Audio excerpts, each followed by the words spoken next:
ಜನನಿ news ಚಾನೆಲ್ಗೆ like ಮಾಡಿ, subscribe ಮಾಡಿ, ಶೇರ್ ಮಾಡುವ ಮೂಲಕ ನಮ್ಮ ಚಾನೆಲ್ಗೆ ಸಹಕರಿಸಿ. ಹೆಚ್ಚಿನ ಮಾಹಿತಿಗಾಗಿ ಸಂಪರ್ಕಿಸಿ ಹರಿಚಿನ್. ಚೇತನ್ ಅಹಿಂಸಾ ರವರ ಒಂದು ಮುಂದಾಳತ್ವದಲ್ಲಿ ಅವರ ಅಧ್ಯಕ್ಷತೆಯಲ್ಲಿ ಈ ಕಾರ್ಯಕ್ರಮದ ಕೇಂದ್ರ ಬಿಂದುವಾಗಿ ಸಮಾನತೆಯ ಸಭೆಯನ್ನು ಒಂದು ಕಾರ್ಯಕ್ರಮದಲ್ಲಿ ಇಡೀ ರಾಜ್ಯಾದ್ಯಂತ ಮಾಡ್ಕೊಂಡು ಬರ್ತಾ ಇದ್ದಾರೆ. ನಮ್ಮ ತಾಲೂಕಲ್ಲೂ ಕೂಡ ಮಾಡಬೇಕನ್ನೋ ಒಂದು ನಿಟ್ಟಿನಲ್ಲಿ ಈ ದಿನ ಈ ಒಂದು ಸಮಾನತೆಯ ಸಭೆಯನ್ನು ನಾವೆಲ್ಲರೂ ಕೂಡ ಎಲ್ಲ ತಾಲೂಕಿನ ದಲಿತ ಮತ್ತು ಪ್ರಗತಿಪರ ಸಂಘಟನೆಗಳ ಎಲ್ಲ ಮುಖಂಡರ ಒಂದು ಮುಂದಾಳತ್ವದಲ್ಲಿ ಸಭೆಯನ್ನು ಮಾಡಿದ್ವಿ. ಸರ್, ಇವತ್ತು ನಾವು KGF ಬಂದು ಏನು ಐತಿಹಾಸಿಕ ನಗರ KGF ಬಂದು ನಮ್ಮ 174ನೇ ಸಮಾನತೆ ಸಭೆ ಇವಾಗ ತಾನೇ ಮುಗಿಸಿದೆ.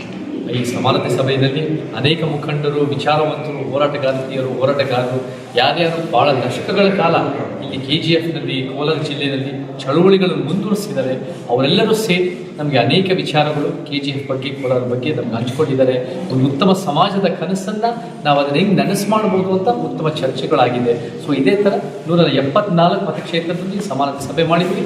ಇವಾಗ ಮುಳುಬಾಗಲಿಗೆ ಹೋಗಿ ನಮ್ಮ 175ನೇ ಸಭೆ ನಾವು ಮುಂದುವರಿಸ್ತಾ ಇದ್ದೀವಿ. ಸೊ ಈ ನಿಟ್ಟಿನಲ್ಲಿ ಎಲ್ಲ ಭಾಗಗಳು ಕರ್ನಾಟಕದಾದ್ಯಂತ ಏನು ಚಳುವಳಿಗಳೆಲ್ಲ ಒಗ್ಗಟ್ಟಾಗಿ ನಾವು ಒಂದು ಸೈದ್ಧಾಂತಿಕ ನೆಲೆಗಟ್ಟಿನಲ್ಲಿ ಒಂದು ಸಮಾಜ ದೃಷ್ಟಿನಲ್ಲಿ ಹೆಂಗೆ ಕಾರ್ಯರೂಪಕ್ಕೆ ತಂದು ನಾವು ಕೆಲಸ ಮಾಡ್ಬೋದು ಅನ್ನೋ ಒಂದು ವಿಚಾರ ಹಂಚಿಕೊಂಡು ನಾವು ಕೆಲಸ ಮಾಡ್ತಾ ಇದ್ದೀವಿ. ಸೊ ನಮಗಾಗಿರೋ ಅನ್ಯಾಯಗಳು ಮುಂದಿನ ತಲೆಮಾರುಗಳಿಗಾಗದೇ ಇರಲಿ, ಒಂದು ನಿಜವಾದ ಒಂದು ಬಾಬಾ ಸಾಹೇಬ್ ಕಂಡ ಕನಸು, ತಂದೆ ಪೆರಿಯಾರ್ ಕಂಡ ಕನಸು, ಕುವೆಂಪು ಕಂಡ ಕನಸು, ಒಂದು ವಿಶ್ವಮಾನವ ಕನಸು, ಅದನ್ನು ನಾವು ಹೆಂಗೆ ನನಸು ಮಾಡ್ಬೋದು ಅನ್ನೋ ಉದ್ದೇಶದಿಂದ ನಾವು ಕೆಲಸ ಮಾಡ್ತೀವಿ.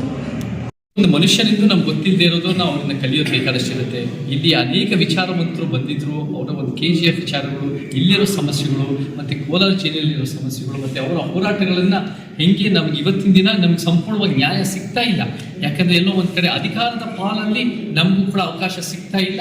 ಆದರೆ ಕೇವಲ ನಮ್ಮ ಹೋರಾಟಕ್ಕೆ ಬರೀ ಒಂದು ಬೀದಿ ಹೋರಾಟ ಘೋಷಣೆಗೆ ಸೀಮಿತ ಆಗಿದೆ ಅನ್ನೋ ಒಂದು ರೀತಿಯ ಆತಂಕನ ವ್ಯಕ್ತಪಡಿಸಿದ್ದಾರೆ. ಸೊ ಆ ನಿಟ್ಟಿನಲ್ಲಿ ನಮಗೂ ಕೂಡ ನಾವು ಅಂದರೆ ನಾವೊಂದು ಯಾವ ಜಾತಿಯವರಲ್ಲ, ಯಾವ ಧರ್ಮದವರಲ್ಲ, ನಾವು ಅಂದರೆ ಸಮಾನತೆ, ನ್ಯಾಯ, ವೈಜ್ಞಾನಿಕತೆ ಮತ್ತು ಸಂವಿಧಾನ ಪೀಠಿಕೆಯನ್ನು ಅಳವಡಿಸ್ಕೊಂಡಿರೋ ಮನುಷ್ಯರು.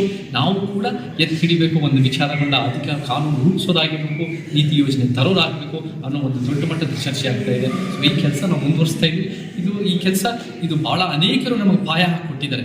Professor B. ಕೃಷ್ಣಪ್ಪ ಅವರಾಗಿರ್ಬೋದು, MD ನಂಜುಂಡಸ್ವಾಮಿ ಅವರಾಗಿರ್ಬೋದು, ಭಾಳ ಒಂದು ಘಟಾನುಘಟಿ ಹೋರಾಟಗಾರರು ನಮಗೆ ಪಾಯ ಹಾಕಿಕೊಟ್ಟಿದ್ದಾರೆ. ಅದನ್ನು ನಾವು ಮುಂದಿನ ಹೆಜ್ಜೆಗಳಲ್ಲಿ, ಮುಂದಿನ ದಿನಗಳಲ್ಲಿ ಅದನ್ನು ನಮ್ಮ ಕೈಲಾದಷ್ಟು ಒಂದು ಅಳಿತ ಸೇವೆ ಮುಖಾಂತರ ಅದನ್ನು ಮುಂದುವರಿಸ್ಬೋದು ಅನ್ನೋ ಒಂದು ಪ್ರಾಮಾಣಿಕ ಪ್ರಯತ್ನ ನಡೀತಾ ಇದೆ. ಇದು ಒಂದು ವಿಚಾರದ ಚಳುವಳಿ ನಾವು ಮುಂದುವರಿಸ್ತಾ ಇದ್ವಿ. ಒಂದು ಸೈದ್ಧಾಂತಿಕ ಚಳುವಳಿ ಮುಂದುವರಿಸ್ತಾ ಇದ್ವಿ. ಈ ಸೈದ್ಧಾಂತಿಕ ಚಳುವಳಿಯ ಒಂದು ಭಾಗನೇ, ಮುಂದುವರಿದ ಭಾಗ, ಒಂದು ಅಧಿಕಾರ ಹಿಡಿಯುವ ಒಂದು ಪ್ರಾಮಾಣಿಕ ಪ್ರಯತ್ನ.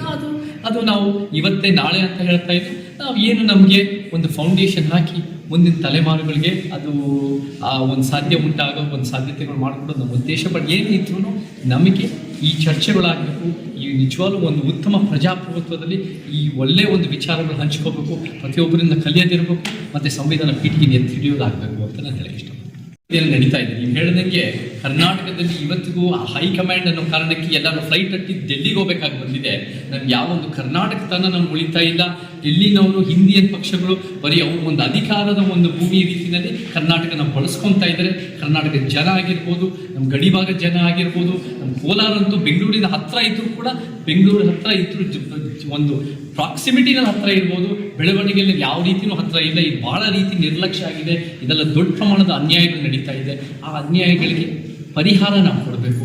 ಕರ್ನಾಟಕ ತನನೇ ನಮ್ಮ ದೇಶ ಪ್ರೇಮ, ಕರ್ನಾಟಕ ತನನೇ ನಮ್ಮ ಭಾರತೀಯತನ. ಈ ಥರ ಒಂದು ಪ್ರಾದೇಶಿಕ ಶಕ್ತಿಗಳು ಬಂದಷ್ಟು ಅದು ನಿಜವಲ್ಲೂ ಭಾರತಕ್ಕೆ ಒಳ್ಳೆಯದು, ಪ್ರಜಾಪ್ರಭುತ್ವಕ್ಕೆ ಒಳ್ಳೆಯದು. ಸೊ ಆ ನಿಟ್ಟಿನಲ್ಲಿ ನಾವು ಕೆಲಸ ಮಾಡ್ತಾ ಇದ್ದೀವಿ. ಎಲ್ಲ ಸಮಸ್ಯೆಗಳಿಗೆ ಪರಿಹಾರ ಬೇಕು. ಆ ಪರಿಹಾರ ಅದನ್ನು ಚರ್ಚೆ ನಡೆಸಿಕೊಂಡು ಮುಂದಿನ ತಲೆಮಾರುಗಳಿಗೆ ಒಂದು ಉತ್ತಮ ಸಮಾಜ ಕೊಡೋದು ನಮ್ಮ ಉದ್ದೇಶ.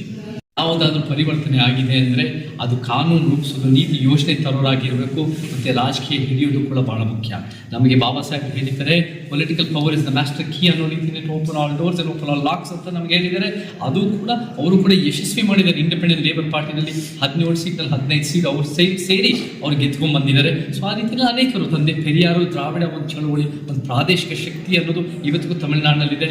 ಅದು ಒಂದು ರೀತಿ ಅವರ ಒಂದು ರೀತಿಯ ಸಮಸ್ಯೆಗಳಿಗೆ ಬಗೆಹರಿಸೋಕ್ಕೆ ಅವರ ರಾಜ್ಯದವರೇ ಅದನ್ನು ಮುಂದೆ ನಿಂತಿದ್ದಾರೆ. ಕಾಂಚೀರಾಮ್ಜಿಯನ್ನು ಕೂಡ ಅವ್ರ ರೀತಿಯಲ್ಲಿ ಯಶಸ್ವಿ ಮಾಡಿದ್ದಾರೆ. ಇವರೆಲ್ಲ ನಮಗೆ ಮಾದರಿಗಳಾಗಿ ನಾವು ಅದನ್ನು ಹೆಂಗೆ ಮುಂದಿನ ದಿನಗಳಲ್ಲಿ, ಮುಂದಿನ ವರ್ಷಗಳಲ್ಲಿ, ಮುಂದಿನ ದಶಕಗಳಲ್ಲಿ ನಾವು ಹೆಂಗೆ ಕರ್ನಾಟಕಕ್ಕೆ ಇದನ್ನು ಸಾಧ್ಯ ಉಂಟು ಮಾಡುವಂಥ ಚರ್ಚೆಗಳಾಗಬೇಕು, ವಿಚಾರಗಳು ಹಂಚ್ಕೋಬೇಕು. ಆ ಪ್ರಕ್ರಿಯೆಯಲ್ಲಿ ಬಗೆಯಿದೆ.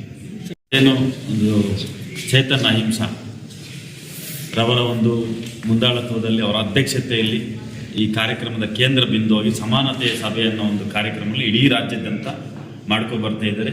ನಮ್ಮ ತಾಲೂಕಲ್ಲೂ ಕೂಡ ಮಾಡಬೇಕನ್ನೋ ಒಂದು ನಿಟ್ಟಿನಲ್ಲಿ ಈ ದಿನ ಈ ಒಂದು ಸಮಾನತೆಯ ಸಭೆಯನ್ನು ನಾವೆಲ್ಲರೂ ಕೂಡ ಎಲ್ಲ ತಾಲೂಕಿನ ದಲಿತ ಮತ್ತು ಪ್ರಗತಿಪರ ಸಂಘಟನೆಗಳ ಎಲ್ಲ ಮುಖಂಡರ ಒಂದು ಮುಂದಾಳತ್ವದಲ್ಲಿ ಈ ಸಭೆಯನ್ನು ಮಾಡಿದ್ವಿ.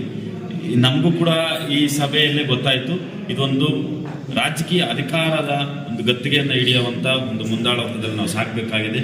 ನಿಜವಾದ ಬಾಬಾ ಸಾಹೇಬ್ ಅಂಬೇಡ್ಕರ್ ಅವರ, ಪೆರಿಯಾರ್ ಅವರ, ಬಸವಣ್ಣರವರ ಇವೆಲ್ಲರ ಒಂದು ಸಮಾನತೆಯ ಒಂದು ಪಕ್ಷವನ್ನು ರಾಜ್ಯದಲ್ಲಿ ಯಾವುದೇ ಭೇದ ಭಾವ ಇಲ್ಲದೆ ಎಲ್ಲರನ್ನೂ ಕೂಡ ಸಮಾನತೆಯಾಗಿ ಕಾಣುವಂಥ ಒಂದು ಪಕ್ಷವನ್ನು ನಾವೆಲ್ಲರೂ ಕೂಡ ಸ್ಥಾಪನೆ ಮಾಡಬೇಕು. ಈ ರಾಜ್ಯದಲ್ಲಿರುವಂಥ ಎಲ್ರಿಗೂ ಕೂಡ ಸಮಾನ ಹಕ್ಕುಗಳನ್ನ ಕಲ್ಪಿಸುವಂಥ ಒಂದು ಪಕ್ಷವನ್ನು ಸ್ಥಾಪನೆ ಮಾಡಬೇಕು. ಮತ್ತು ಎಲ್ರಿಗೂ ಸಮಾನವಾದಂಥ ಹಕ್ಕುಗಳು ಸಿಗಬೇಕು ಅನ್ನೋ ಒಂದು ನಿಟ್ಟಿನಲ್ಲಿ ನಾವೆಲ್ಲರೂ ಕೂಡ ಕೆಲಸ ಮಾಡಬೇಕು ಅಂತ ಒಂದು ಮೊದಲ ಹೆಜ್ಜೆಯನ್ನು ಇಟ್ಟಿದ್ದಾರೆ. ಇದುವರೆಗೂ ಕೂಡ ನಾನು ಕಂಡಂಗೆ ಇದುವರೆಗೂ ಕೂಡ ಒಂದು ರಾಜಕೀಯ ಪಕ್ಷವನ್ನು ಕಟ್ಟಲು ಯಾವ ನಾಯಕರು ಕೂಡ ಬಂದು ಜನರ ಬಳಿ ಜನರ ಸಮಸ್ಯೆಯನ್ನು ಅರಿತು ಆ ಜನರ ಸಮಸ್ಯೆಗಳಿಗೆ ಸ್ಪಂದಿಸುವ ರೀತಿಯಲ್ಲಿ ಯಾರು ಕೂಡ ಇದುವರೆಗೂ ಪಕ್ಷವನ್ನು ಕಟ್ಟಿರಲಿಲ್ಲ. ಆದರೆ ಮೊದಲ ಬಾರಿಗೆ ಬಾಬಾ ಸಾಹೇಬ್ ಅಂಬೇಡ್ಕರ್ ಅವರ ಹಾದಿಯಲ್ಲಿ, ಬಸವಣ್ಣನವರ ಹಾದಿಯಲ್ಲಿ, ಪೆರಿಯಾರ್ ಅವರ ಹಾದಿಯಲ್ಲಿ, ಕುವೆಂಪು ಅವರ ಒಂದು ಮಾತು ಏನು ರಾಜಕೀಯ ಈಗಿರುವಂಥ ರಾಜಕೀಯ ಪಕ್ಷಗಳು ಸರ್ವ ಜನಾಂಗದ ಶಾಂತಿಯ ತೋಟ ಅಂತ ಅವರು ಬರೀ ಪದಾನ ಮಾತ್ರ ಬಳಕೆ ಮಾಡ್ತಾ ಇದ್ದಾರೆ. ಆದರೆ ಅದೇ ಸಿದ್ಧಾಂತವನ್ನು ಮುಂದಿಟ್ಕೊಂಡು ಚೇತನ್ ಅಹಿಂಸೆ ಅವರು ಮುಂದೆ ಬರ್ತಾ ಇರೋದು ನಮ್ಮೆಲ್ಲರಿಗೂ ಕೂಡ ತುಂಬಾ ಇಷ್ಟ ಆಗಿದೆ. ನಾವೆಲ್ಲರೂ ಕೂಡ ಪ್ರತಿ ಕ್ಷಣ ಕೂಡ ಅವರ ಸಿದ್ಧಾಂತದೊಂದಿಗೆ, ಅವರ ನಂಬಿಕೆಯೊಂದಿಗೆ ನಾವೆಲ್ಲರೂ ಕೂಡ ಪಕ್ಷವನ್ನ ರಾಜ್ಯದಲ್ಲಿ ಬಲವಾಗಿ ಕಟ್ಟಿ ಜನರ ಸಮಸ್ಯೆಗಳಿಗೆ ಸ್ಪಂದಿಸುವಂತ ಒಂದು ಪಕ್ಷವನ್ನಾಗಿ, ಪ್ರಾದೇಶಿಕ ಬಲವಾದ ಪಕ್ಷವನ್ನಾಗಿ ಮಾಡುವಂಥದ್ರಲ್ಲಿ ನಾವೆಲ್ಲರೂ ಕೂಡ ಶ್ರಮಿಸ್ತೀವಿ ಅಂತ ಈ ಮುಖಾಂತರ ತಮ್ಮೆಲ್ಲರಲ್ಲೂ ಕೂಡ ನಾನು ಮನವಿ ಮಾಡ್ತೀನಿ.